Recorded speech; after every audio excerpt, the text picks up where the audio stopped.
तो तुम्हारे कहने का अर्थ यह है कि व्योमासुर मारा जा चुका है और वो बालक अब भी जीवित है। हाँ महाराज, मैंने गोप बालकों को कहते सुना था कि कृष्ण ने छलिया को मोक्ष दे दिया है, पर वृंदावन सुरक्षित नहीं है महाराज। वो एक बहुत बड़ी समस्या से जूझ रहे हैं। कैसी समस्या? गांव के निकट क्षेत्र में किसी विषैले सर्प का निवास है। उसके विष का प्रभाव इतना भयानक है महाराज, जैसे विष ना हो, स्वयं हलाहल हो। मेरी कोई भी औषधि रोगी का उपचार नहीं कर पा रही थी। निकट के क्षेत्र में कहां है वो सर्प? गोप मानते हैं कि वो सर्प गांव के निकट यमुना नदी के जल में रहता है। मुझे तो लगता है महाराज, ये कालिया नाग की कथा कोई किंवदंती या लोक श्रुति नहीं, एक सच्चाई है, एक विषैली सच्चाई।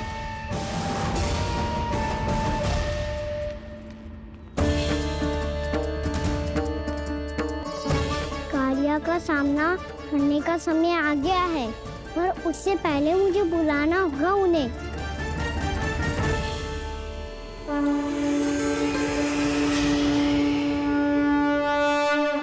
संसार के दारुण भय का नाश करने वाले, सभी कष्टों का हरण करने वाले, विश्व का समस्त ऐश्वर्य प्रदान करने वाले, कमल जैसे लोचन, मुख और चरणों वाले आजानुभुज श्री राम को मैं बार बार नमस्कार करता हूँ।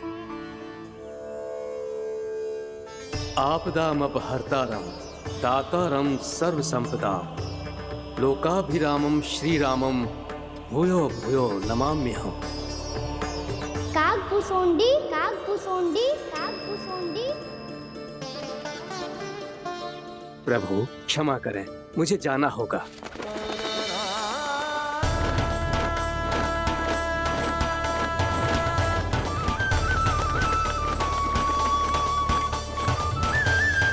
प्रणाम प्रभु। अनेक बार मैं आपके दर्शनों के लिए आया प्रभु।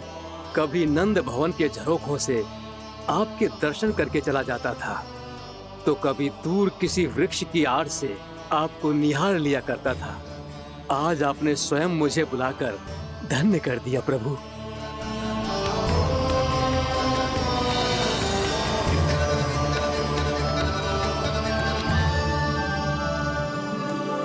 मैंने आपको यहाँ एक विशेष कारण से बुलाया है। आपके श्राप से इस कालिया नाग को मुक्त करने का समय आ गया है। ये तो बहुत ही उत्तम समाचार है प्रभु। इतने वर्ष बीत गए, मुझे आज भी स्मरण है वो दिन जब मैंने उन्हें श्राप दिया था। अपने क्रोध पर नियंत्रण खोकर बहुत बड़ी भूल कर दी थी मैंने प्रभु। बीती हुई घटनाओं पर दुखी होके कोई लाभ नहीं है। हमें भविष्य की ओर देखना होगा।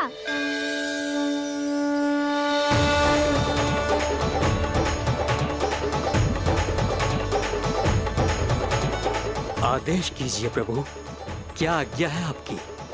जब मैं कालिया नाग का सामना करने जाऊं, तो आप यहीं रहेगा। आपको अपने आप पता चल जाएगा कि कब क्या करना है। और हाँ, लौटते जाते समय नारद मुनि से कहिएगा, वो आकर मुझसे भेंट करे। अवश्य प्रभु, प्रणाम। क्या इसने सच्ची में देवर्षि नारद को बुलाया है? नारायण नारायण, आपको संदेश भेजने की आवश्यकता नहीं थी। आप स्मरण करते और मैं चला आता। तुम्हारा कल्याण हो नारद।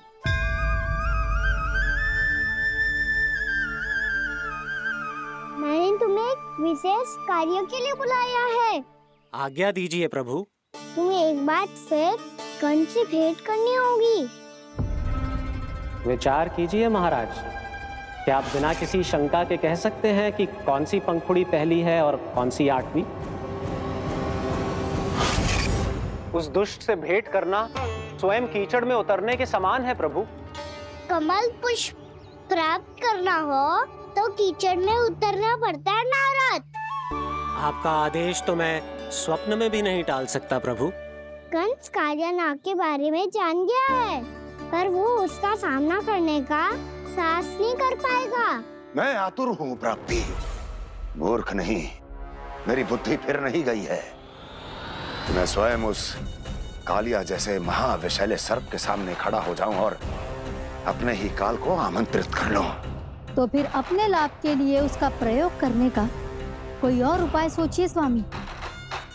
कुछ ऐसा कीजिए कि यमुना नदी का पूरा जल विषैला हो जाए और वृंदावन वासी उसका उपयोग करे, और आपका काल कहलाने वाला वो बालक स्वयं काल के गाल में चला जाए। उत्तम उत्तम सुझाव है प्राप्ति। अब मुझे उस कालिया तक पहुंचने का मार्ग ढूंढना होगा। उसको विवश करने का कोई उपाय ढूंढना होगा, क्योंकि व्यक्तिगत रूप से उससे भेंट करना असंभव है। असंभव। आप सही कह रहे हैं प्रभु। कंस में उतना सामर्थ्य नहीं कि वो कालिया नाग का सामना स्वयं कर सके। वैसे तो कालिया गरुड़ देव का भी सम्मान नहीं करता, तो फिर वो कंस का सम्मान क्यों करेगा भला? नहीं करेगा, पर कंस तुम्हारा सम्मान अवश्य करेगा नारद। तुम्हारी बातें भी सुनेगा और मानेगा भी। ये मेरी योजना का बहुत ही महत्वपूर्ण भाग है। तुम कंस के पास जाओ और कहो कि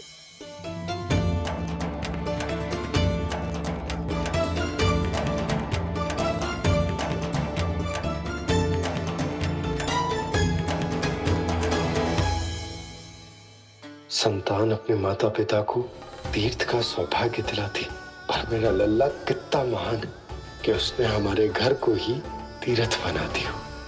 ऐसा तीर्थ जहां मेरी आंखों के सामने भक्त और भगवान का मिलन हो रहा है। जो आज्ञा प्रभु।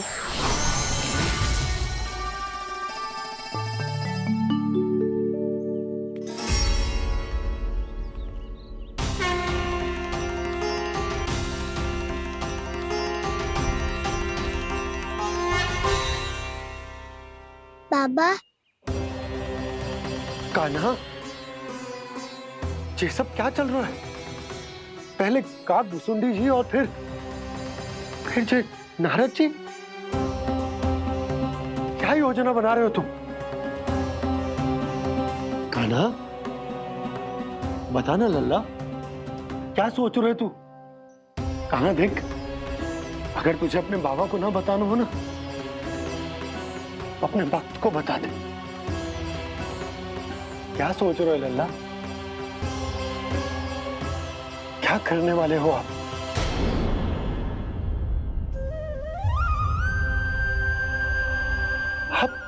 आप इतने दुखी क्यों हो? कान्हा, कान्हा, क्या होगा? क्योंकि मुझे आभास हो गया है बाबा, समय आने वाला है। कौन सा समय आने वाला है लल्ला? शीघ्र ही सब कुछ बदलने वाला है। भैया को मेरा सत्य पता चल जाएगा बाबा।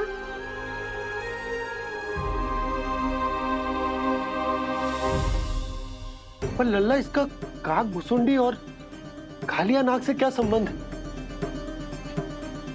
ऐसा क्या हुआ था और क्या होने वाला है?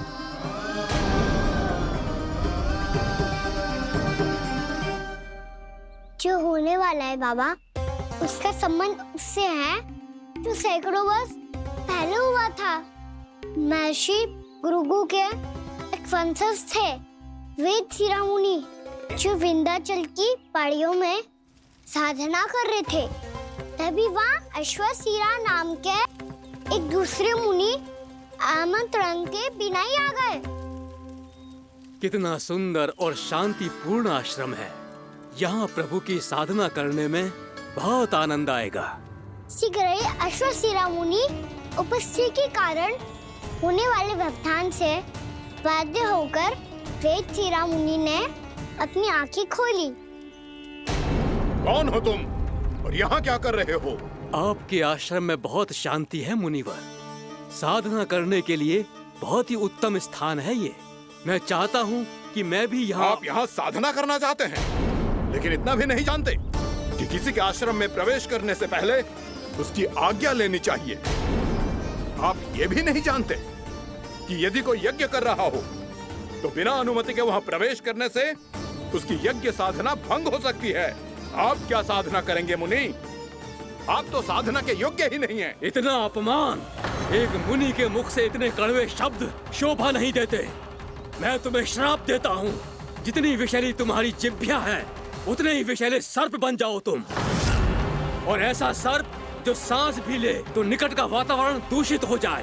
तुम्हारे इस दुस्साहस के लिए मैं तुम्हें श्राप देता हूँ कि तुम अभी इसी क्षण कौवा बन जाओ, और ऐसा कौवा जो कांव कांव करके अनर्गल प्रलाप करता रहे।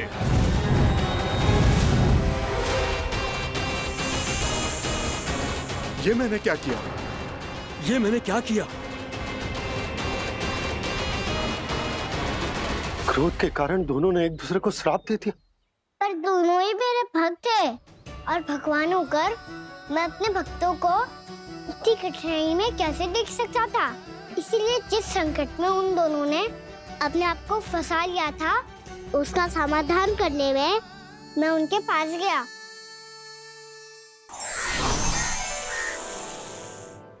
देखिए ना प्रभु, ये क्या हो गया हमसे? हमारी रक्षा कीजिए प्रभु, मार्ग दिखाइए हमें। क्रोध पर नियंत्रण ना होने के कारण आप दोनों ने एक दूसरे को बहुत ही भीषण संकट में डाल दिया है। अब दोनों ही तपस्वी, तप के बल से दिए गए आपके श्राप को लौटाना भी संभव नहीं है। प्रभु कोई तो उपाय होगा, हम आपके शरण में हैं प्रभु। अपराध तो हमसे हुआ है प्रभु, पर अब आपसे ही आशा है। कुछ ऐसा कीजिए भक्त वत्सल, जिससे हम दोनों के श्राप का प्रभाव कुछ कम हो जाए। आप दोनों ही मेरे भक्त हैं, इसलिए आपकी पीड़ा का निवारण करने का एक उपाय है मेरे पास। वेद शिरा मुनि, जब आप कालिया नाग बनेंगे तो आपको मेरे चरणों को अपने शीश पर धारण करने का सौभाग्य मिलेगा। और अश्र शिरा मुनि, आप काग योनि होने के बाद भी आप श्रेष्ठतम ज्ञान और सर्वाधिक यौगिक सिद्धियों के स्वामी होंगे और प्रवचन दिया करेंगे।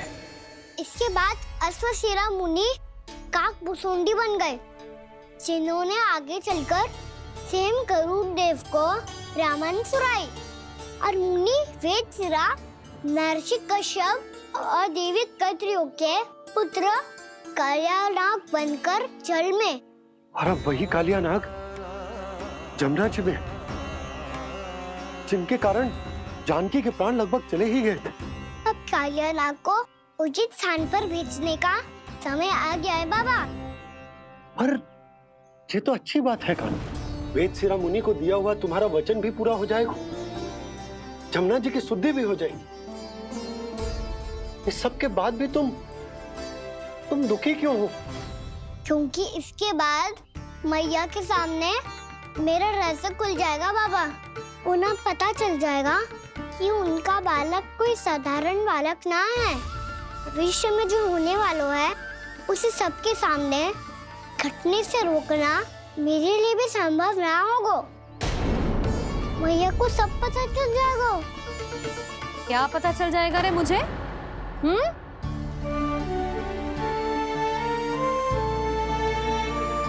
यही कि सबसे अधिक प्रेम मैं आपसे ही करता हूँ। अब बस भी कर, चलो भोजन के लिए बुलाने आई थी तुम दोनों को। भूखा थोड़े ना रहने दूंगी अपने लल्ला को, मेरा लल्ला दुर्बल हो जाएगा ना।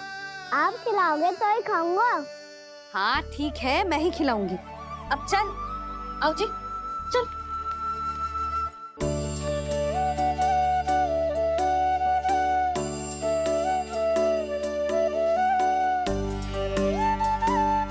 मैया खेलो ना मेरे साथ।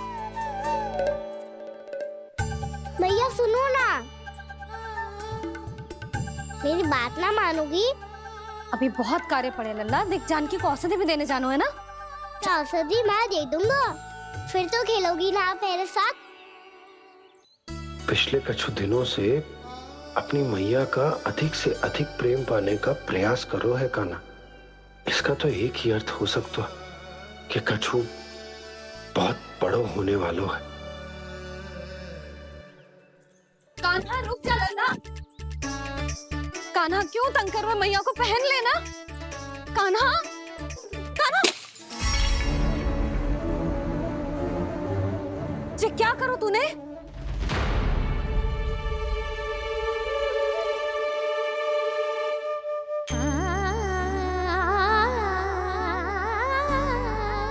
अच्छा ठीक है, अब मुंह लटकाने की आवश्यकता ना है।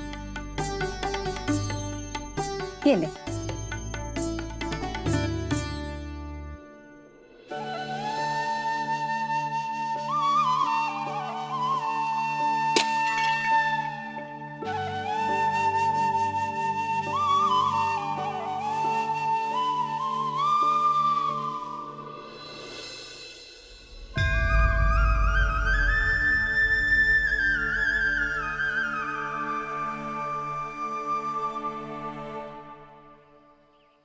तंग करे मैया को खिजाए, खेले रूठे मनाए, लीला अनोखी करके शरारत, कान्हा दंड भी पाए।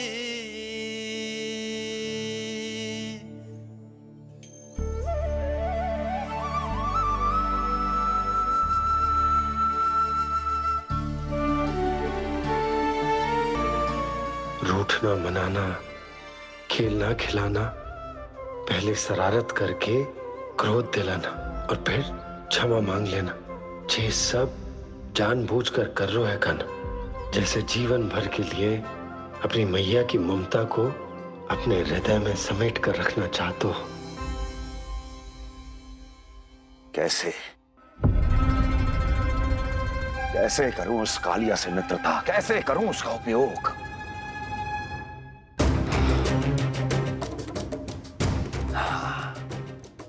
उस पर आक्रमण कर देता हूं और उसे किसी ना किसी तरह से यह विश्वास दिला देता हूं कि यह आक्रमण उस विष्णु अवतार ने किया है। फिर वो क्रोध में आकर सारे वृंदावन वासियों को अपने विष से समाप्त कर देगा। उचित है, ये उचित है। नारायण हरि, नारायण हरि।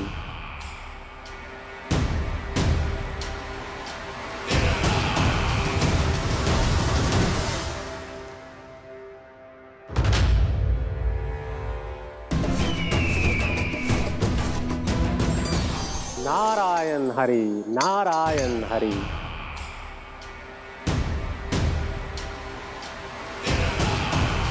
प्रणाम देवर्षि। किस योजना में कितना लाभ है और कितनी हानि, यह आंकलन करते करते थक गए होंगे मथुरा नरेश। देवर्षि, आज मेरा ध्यान कैसे आ गया आपको? आप तो सदैव ही मेरे ध्यान में रहते हैं महाराज कंस। सत्य तो यह है कि मथुरा में जो भी हो रहा है मुझसे छिपा हुआ नहीं है। मैं जानता हूं कि आप किसी भी असुर को वृंदावन क्यों ना भेजें, और वो असुर कितना भी शक्तिशाली क्यों ना हो, कृष्ण का सामना नहीं कर पाता। या तो पराजय स्वीकार करके आपके पास लौट आता है, या तो फिर वीर गति को प्राप्त हो जाता है।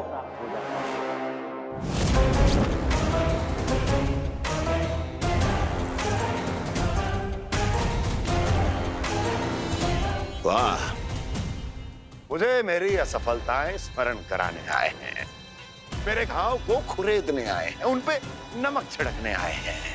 मित्र को शत्रु समझने की भूल मत कीजिए महाराज कंस।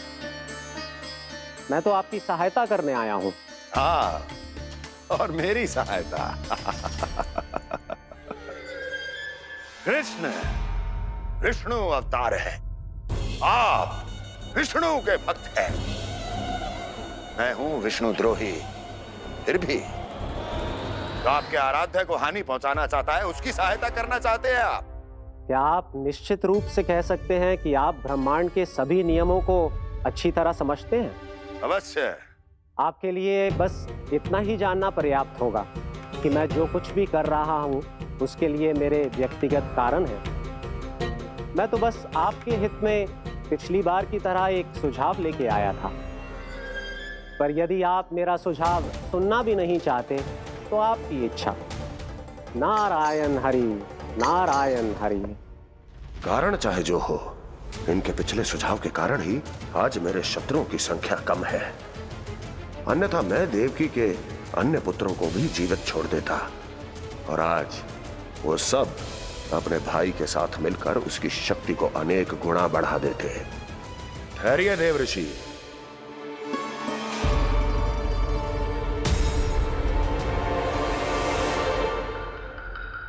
बताइए, क्या सुझाव है आपके पास? मेरे सुझाव का नाम है कालिया नाग।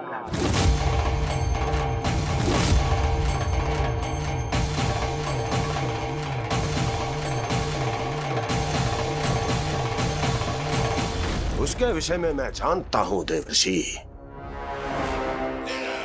तो समस्या यह है कि मैं स्वयं उससे मिलने नहीं जा सकता, उससे भेंट नहीं कर सकता। उस कृष्ण की हत्या के लिए उसको वृंदावन जाने के लिए तैयार नहीं कर सकता। तो मत जाइए उसके सामने और ना उसे भेजिए कृष्ण के सामने। हर बार आप किसी न किसी असुर को अपने शत्रु के क्षेत्र में भेजते हैं, जहां शत्रु उसका सामना करने के लिए पूरी तरह से तैयार होता है और आपका असुर मारा जाता है। इस बार शत्रु को युद्ध स्थल चुनने का अवसर मत दीजिए महाराज। इस बार योजना का जाल ऐसे बुनिए कि कृष्ण स्वयं उसके पास जाने के लिए विवश हो जाए। कालिया नाग स्वयं काल है, मृत्यु का दूसरा नाम है। उसके विष का उपयोग अपने लाभ के लिए कीजिए महाराज। वैसे कालिया के विष की अधिकता का अनुमान तो होगा ही आपको।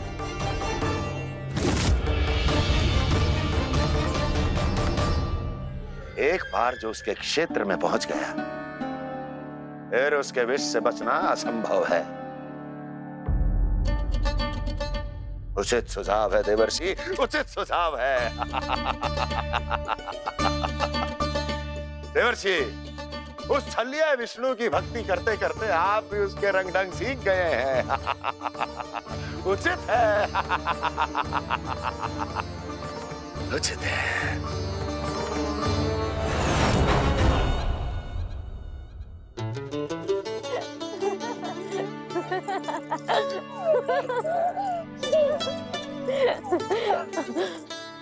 बस बस, बहुत आनंद ले लियो लल्ला। बस अब दूध पी ले। ठहर ठहर, गर्म है। जी ले ले।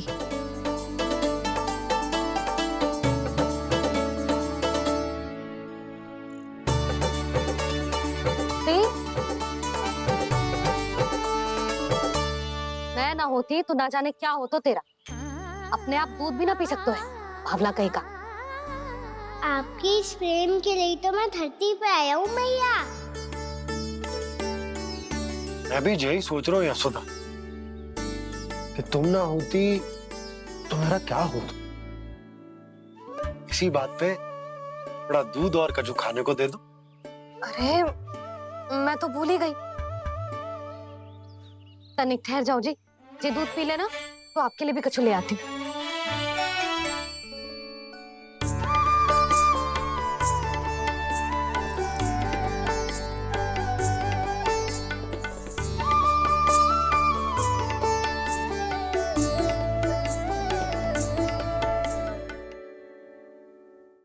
प्रणाम महाराज। आपकी आज्ञा के अनुसार बिल्कुल वैसा ही पत्र तैयार किया है जैसा आप चाहते थे।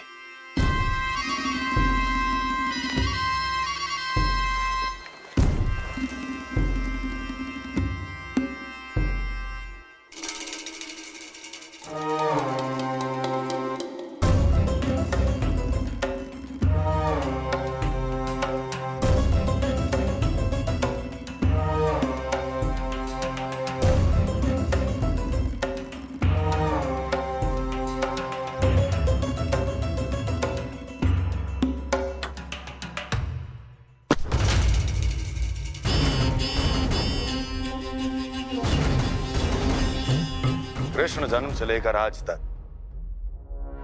ये मेरी सबसे महत्वपूर्ण योजना है।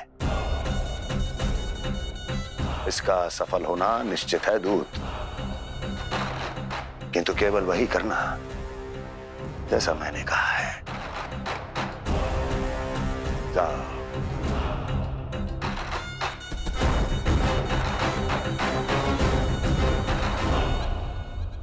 कान्हा,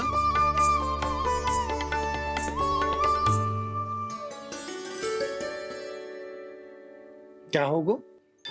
बाबा, मैं चाहता हूँ कि मैया की स्वमता क्रिस्टल फ्रेम की वर्षा मुझ पे सरतेव ऐसे होते रहे। वो तो होती रहेगी लल्ला। अपने लल्ला के लिए किसी मैया का प्रेम कभी कम हो सकता है भला? नंदराज, वो मथुरा से एक दूत आयो है महाराज कंस का राजपत्र लेके।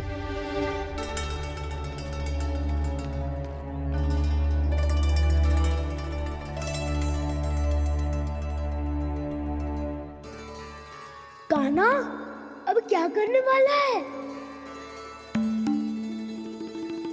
तेरे बाबा कहाँ गए? हाँ? कंस मामा का खेल आरंभ हो गया है, पर मैया वो सब सुनेगी तो व्यर्थ चिंतित हो जाएगी। बस थोड़ा बाहर गया मैया, कछु खा लिए से। बाहर इस समय? मैया, क्या होगा?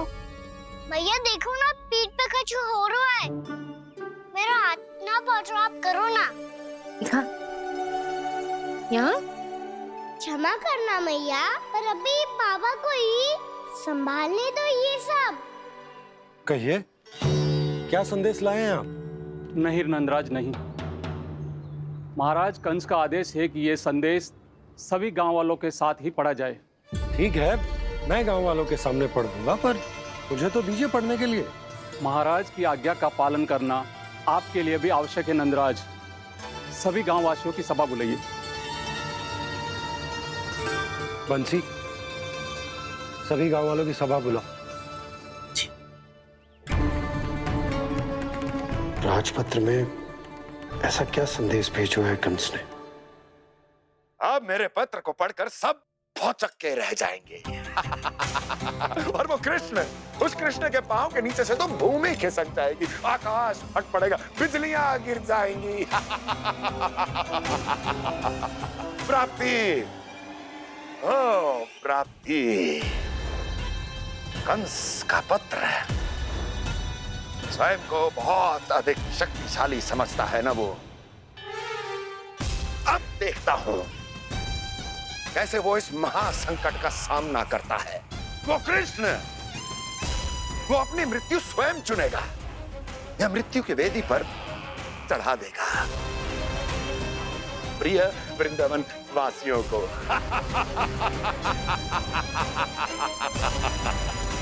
अब आएगा आनंद प्राप्ति, अब आएगा आनंद।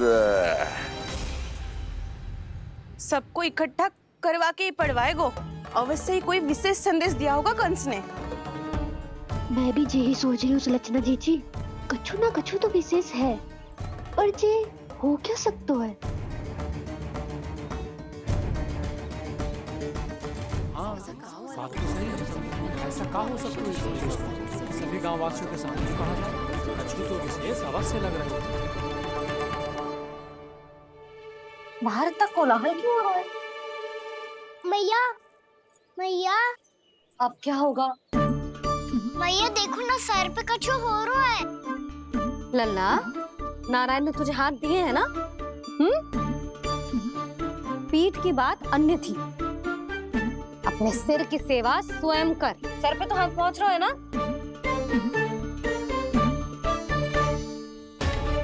मैया सुनो ना, मैया देखो ना, तीव्र कर कछु हो रहा है। मैया देखो ना, तीव्र कछु हो रहा है।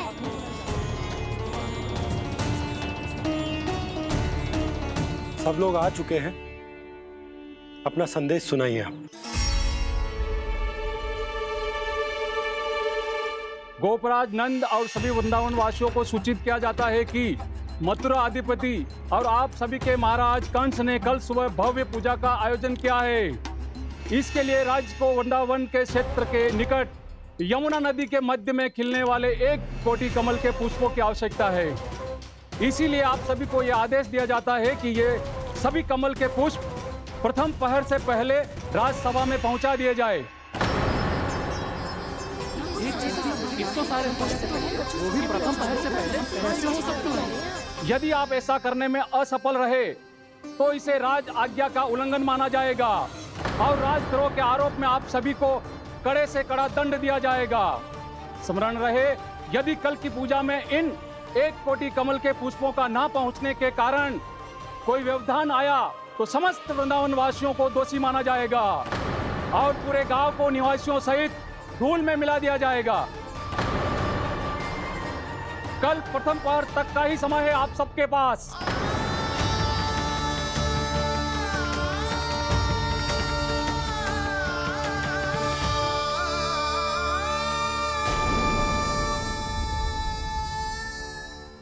एक कोटि कमल पुष्प, वो भी कल प्रथम प्रहर में? ऐसे कैसे संभव है? और कोई साधारण पुष्प ना, यमुना नदी के मध्य खिलने वाले विशेष कमल के फूल चाहिए उन्हें। लेकिन यमुना नदी में तो कालिया नाग ने विष घोल के रखा है, तो फिर कैसे हो पाएगा? यह संभव है। हमारी मृत्यु का संदेश भेजा राजा कंस ने।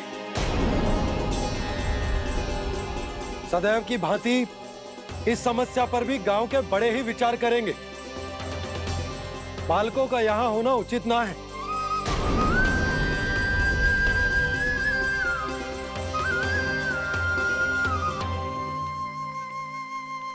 लल्ला ले, जे गेंद ले, जा अपने सखाओं के साथ खेल। सुबह उज्जवल, मधुमंगल वसंता, देखो मैया ने क्या दिया है। चलो खेले, बहुत आनंद आएगा आज।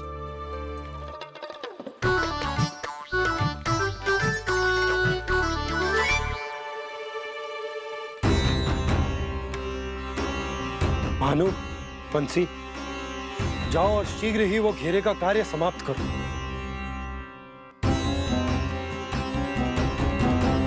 पर कछु ना कछु तो करना पड़ेगा ना। पर हम कर ही क्या सकते हैं? पुष्प लाने को और कोई उपाय है भी तो ना। मैं चला जाऊंगा जमुना जी में। वैसे भी मेरे जीवन के कितने दिन शेष बचे हैं। गांव के लिए, समाज के लिए कुछ करके मरूं, तभी तो शांति मिलेगी। ना काका, यदि आप उस विषैले जल में छलांग लगा भी दोगे, किंतु 1 कोटि कमल पुष्प एकत्रित कर पाना आपके लिए संभव ना है। इससे अच्छा है कि मैं चला जाऊं। यदि मैं मर भी गया तो मेरे पीछे रोने वाला कोई ना है। किसी को कहीं जाने की आवश्यकता ना है। गोप नरेश होने के नाते ये मेरा कर्तव्य है कि मैं आप सबकी रक्षा करूं। नंदराज, आपको जाना है तो जाओ। हरिया, काका, भैया सब चले जाओ। लेकिन आपको पता है वहाँ का जल कितना विषैला है। आप लोग एक क्षण भी जीवित नहीं रह पाओगे। फिर कैसे इकट्ठा करेंगे 1 कोटि कमल पुष्प? आप बात तो सही कह रही हैं शांति। उस दुष्ट कंस ने ऐसी मांग रख के हम सबको फंसा दिया। हम में से कोई भी क्यों ना चला जाए और इस संकट का समाधान ना निकले को। कान्हा, बताना कौन सा खेल खेलें? गेंद पकड़ खेलते हैं। पर एक बात सुन लो सब, कोई भी तीव्र गति से ना फेंकेगा गेंद को। मैया ने स्वयं बनाई है मेरे लिए। सब तैयार हो?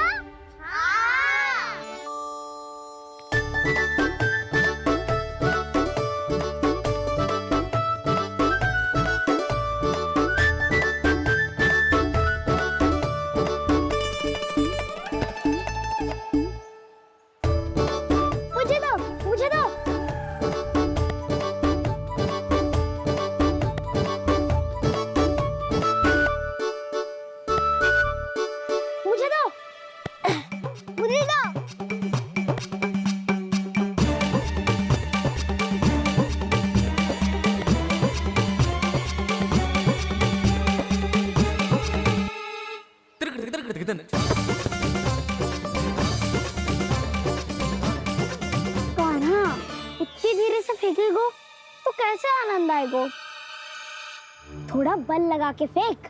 हाँ कान्हा, हम अभी बड़े हो गए हैं, तू अब भी छोटे बालकों की तरह फेंक रहा है।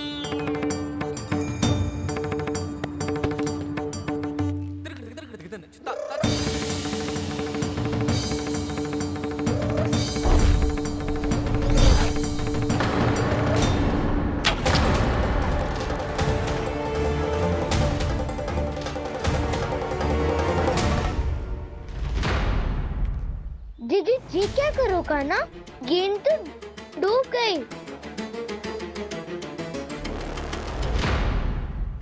अच्छा, तो ये सब इसकी योजना का भाग था ताकि ये कालिया का सामना कर पाए।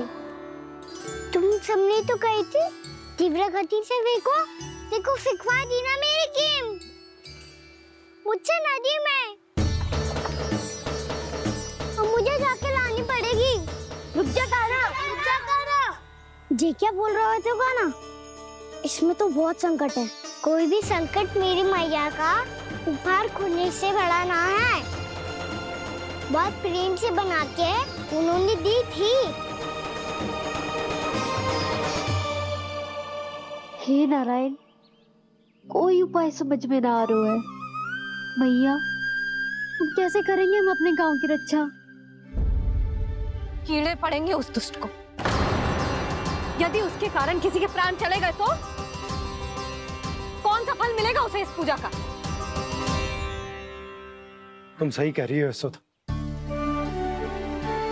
और हमारे पास कोई और दूसरा विकल्प भी तो ना है। यदि हमने मथुरा की राज आज्ञा का पालन ना किया तो इसका दुष्परिणाम पूरे गांव को भुगतना पड़ेगा।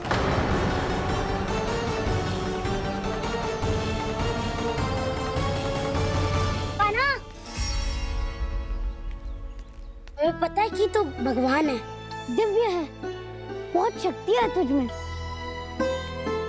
पर फिर भी हम तुझे विषैले जल में ना जाने दे सकते। कुछ होगा तो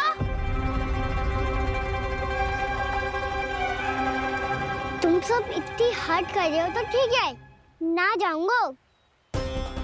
गेंद कहाँ गिरी है, कितनी दूर गई है, ये तो देख लूं, ताकि उसे बाहर निकालने का कोई उपाय ढूंढ पाऊं।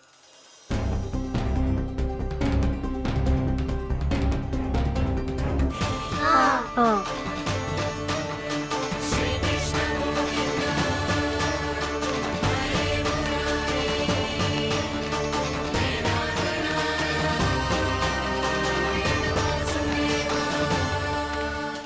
कान्हा की ये लीला तो समझ ही नहीं आ रही। पहले इसने देवश्री नारद को मथुरा जाकर कंस को भड़काने के लिए कहा, फिर स्वयं ही दुखी भी हो गया कि अब इसका रहस्य सबके सामने खुल जाएगा। और अभी स्वयं ही तो इसने कहा था कि गेंद बहुत महत्वपूर्ण है, फिर स्वयं ही उसे नदी के विषैले जल में फेंक दिया।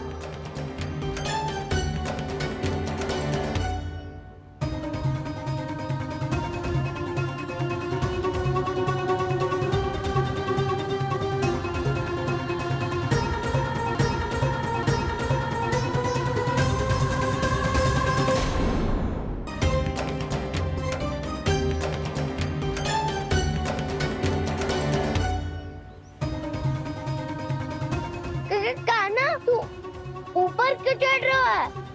अरे ऊंचाई से देखूंगा तभी तो गेंद दिखेगी।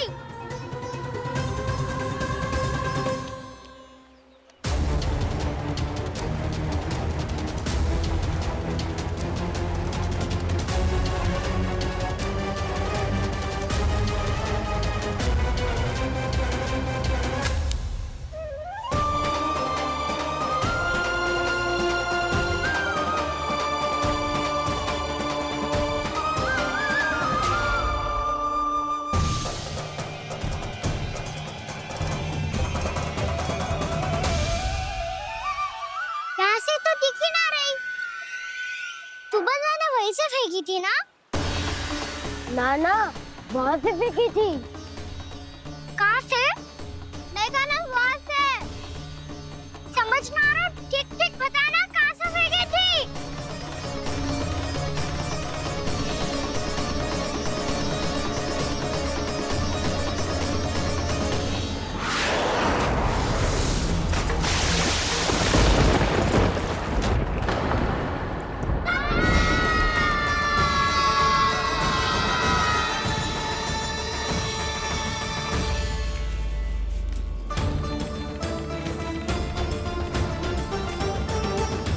कालिया नाग के क्षेत्र में जाकर कोई भी जीवित वापस ना लौट सको।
ये क्या किया वाना ने?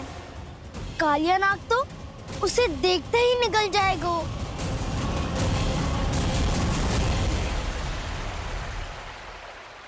तो आरंभ से अब तक सब कुछ उसकी लीला का ही भाग था।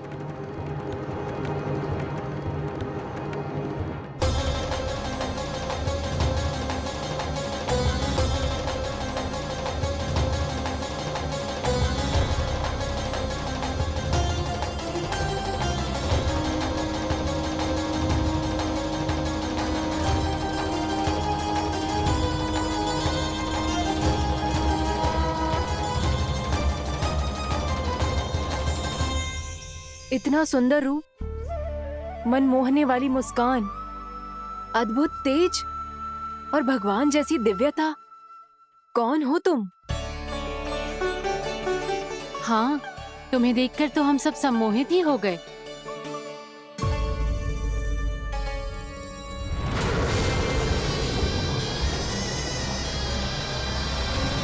तुम जो भी हो बालक, वापस लौट जाओ। हमारा हृदय तुम्हें ही देखते रहना चाहता है, किंतु यदि हमारे पति जाग गए तो तुम्हें अवश्य हानि पहुंचाएंगे। ये बहुत विषैले है बालक, कालकोट जैसे भयानक। इनके विष से तुम नहीं बच सकोगे। नंदराज, कालिया नाग के विष का प्रभाव बढ़ते ही जा रहा है।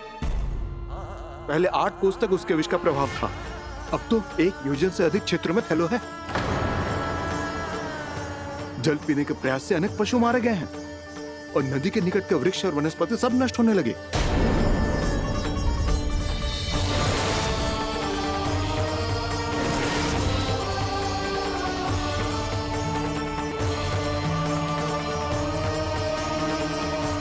इनके विष की तीव्रता इतनी अधिक है बालक कि इनके संपर्क में आने वाले को तड़पने का भी अवसर नहीं मिलता। इनके विष की अग्नि क्षण भर से भी कम समय में प्राणवायु को जलाकर राख कर देती है।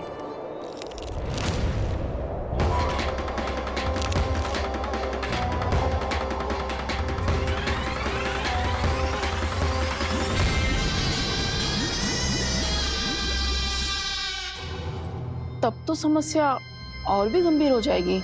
मैंने तो सुनो है कि कालिया नाग कम से कम 2 योजन लंबा है, सैकड़ों फन है उसके।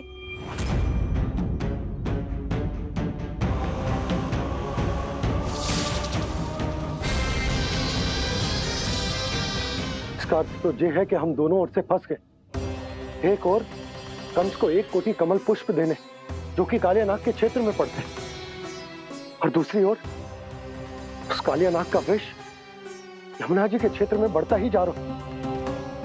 इसके कारण हम ही नहीं, निर्दोष पशु पक्षी भी संकट में। इन दोनों समस्याओं का एक ही समाधान है, उस कालिया नाग का सामना करना।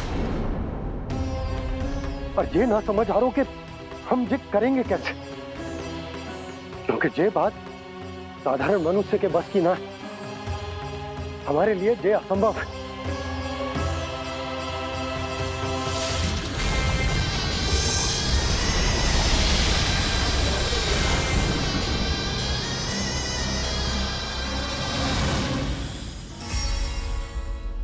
अब तो तुमने अपनी आंखों से भी देख लिया बालक, ये कितने विषैले हैं।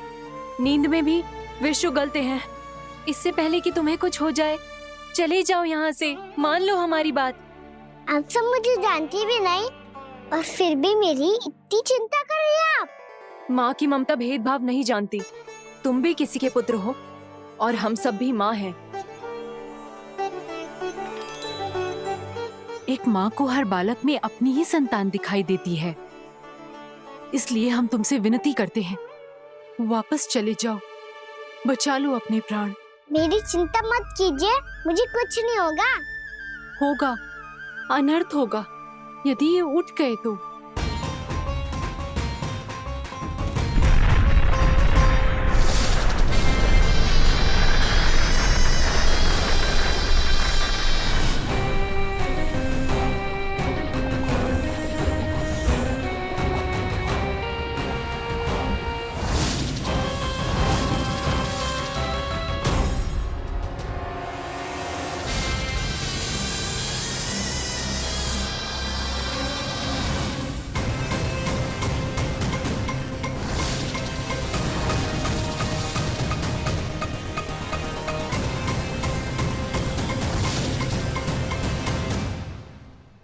सामने होते हुए भी अपने इश्क को केवल वही देख सकता है जो अपना अभिमान त्याग चुका हो।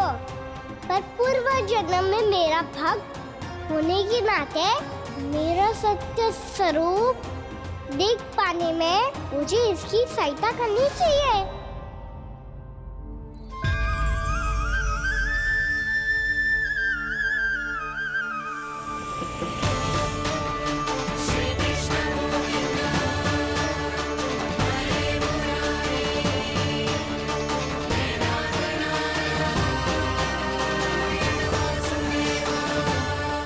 देखो हमारा छोटा सा कान्हा कैसे डट के खड़ा हुआ है।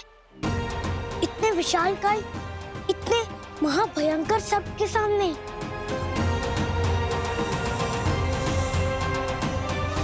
ये कोई भगवान नहीं है जो इसके सामने हाथ जोड़ रही हो तुम सब।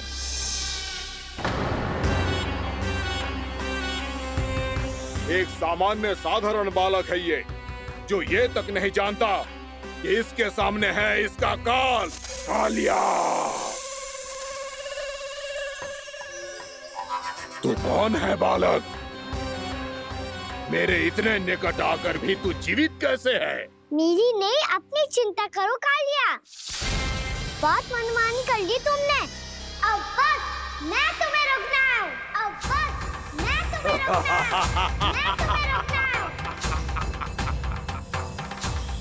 बित्ते भर का है तू, मेरे विष के बारे में जानता ही क्या है?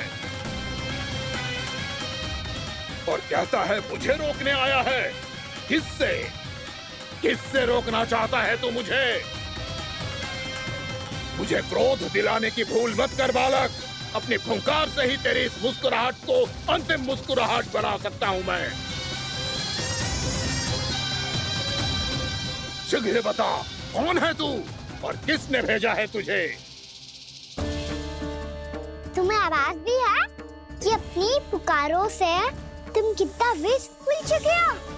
पवित्र यमुना नदी को कितना दूषित कर दिया तुमने। और यही नहीं, तुम्हारे कारण निकट के जीव जंतुओं, वृक्ष, वनस्पतियों सबको हानि पहुंच रही है। तो क्या? मुझे उससे क्या? मुझे है, मुझे है। आपत्ति है मुझे तुम्हारी इस व्यवहार से, और इसीलिए तुम्हें यहाँ से जाना होगा, यहाँ से जाना होगा।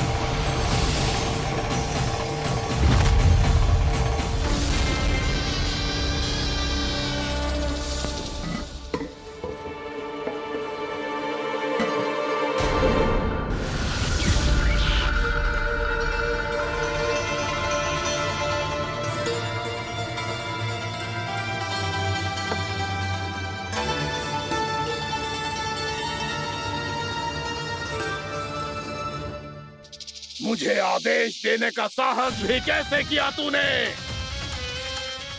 इस क्षेत्र को मैंने अपना राज्य बनाया है, मेरा परिवार रहता है यहाँ,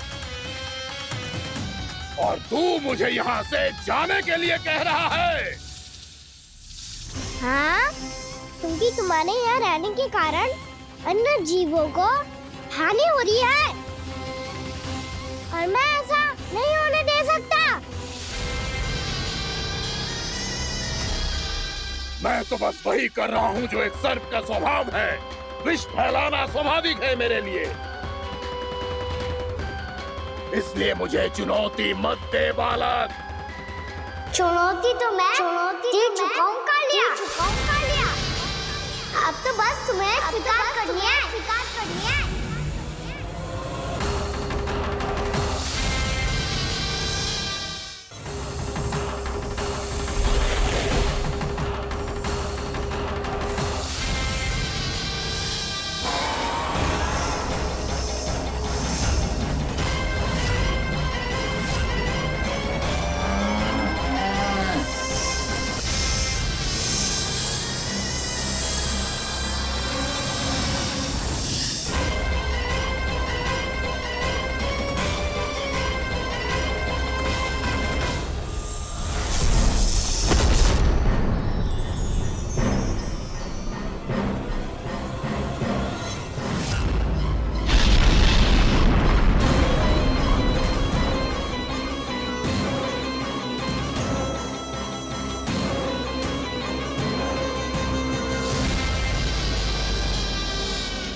मैं भी चेतावनी दे रहा हूँ, यहाँ से चले जाओ। अपनी भूल को पहचानो कालिया, तुम जो कर रहे हो अनुचित है।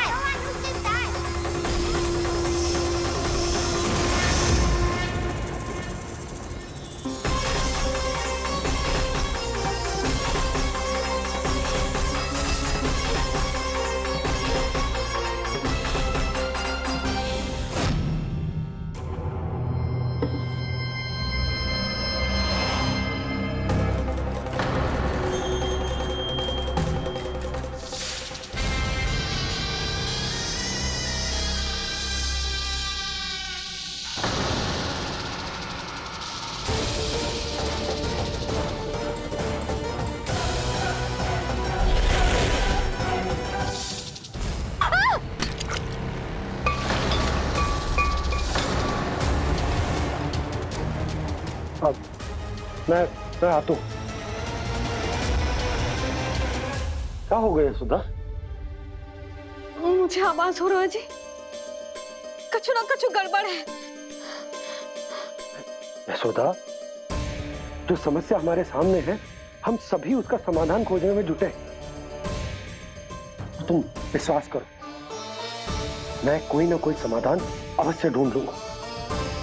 हम कैसे भी करके वो कमल के पुष्प उस कंस तक पहुंचा देंगे। नाना, समस्या उससे कहीं अधिक है, उससे कहीं अधिक बड़ी, उससे कहीं अधिक भयानक है।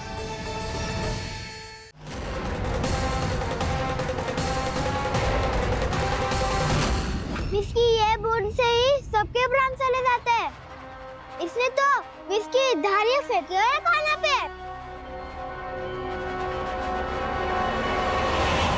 कान्हा कैसे बच्चे को अधिक विष से? इसका विष तो क्या, ये सर स्वयं भी छू तक नहीं पाएगा हमारे कान्हा को।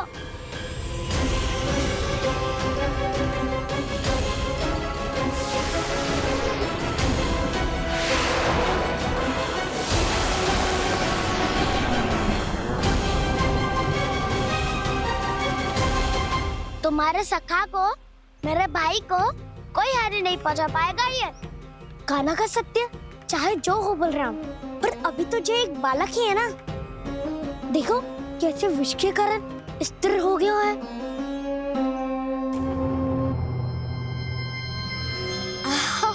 हाउ सर्फ ने कितनी आसानी से अपनी पूंछ से बांध लिया है। मुझे यहाँ से भगाना चाहता था ना तू? अब मैं तुझे दिखाऊंगा अपना सामर्थ्य। ये मूर्ख किसे बांधना चाहता है अपनी पूंछ में? उन्हें जिनका विस्तार सारे ब्रह्मांड में है, या उन्हें जो स्वयं अनंत है? पर देवराज, प्रभु ऐसा करने ही क्यों दे रहे हैं कालिया को? आप सब भूल रहे हैं देवगण। कालिया पूर्व जन्म में प्रभु का बहुत बड़ा भक्त था। उसी भक्ति का फल मिल रहा है अब इसे। वैसे भी भक्तों के मन का भाव सबल हो तो भगवान तो सहज ही बंध जाते हैं।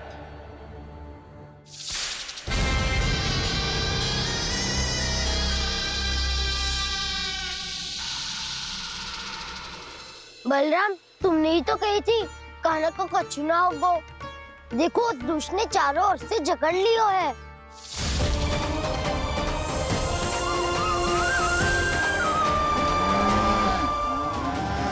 ये क्या कह रही हो तुम?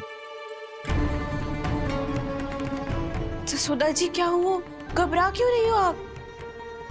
सुलक्षणा, मुझे आभास हो रहा है कुछ बहुत बड़ी अनहोनी हो गई है।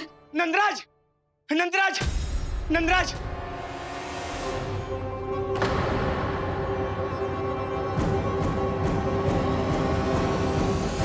नंदराज, कान्हा ने जमना नदी में छलांग लगा दी है।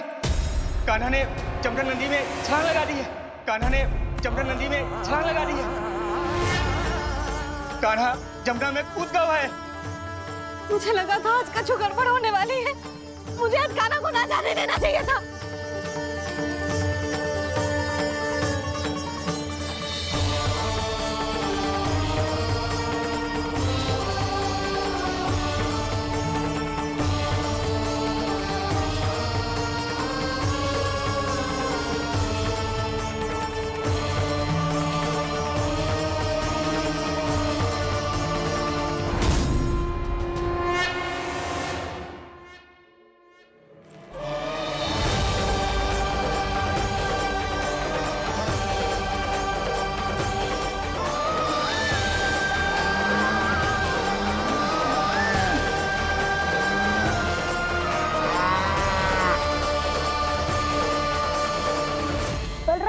कछु करो ना।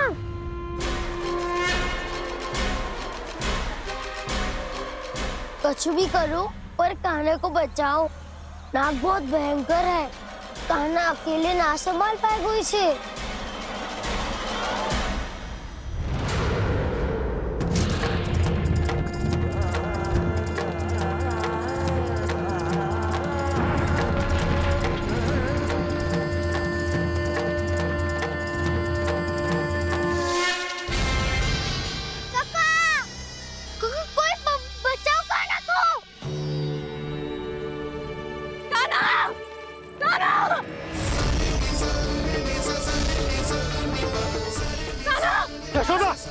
यशोदा रुको।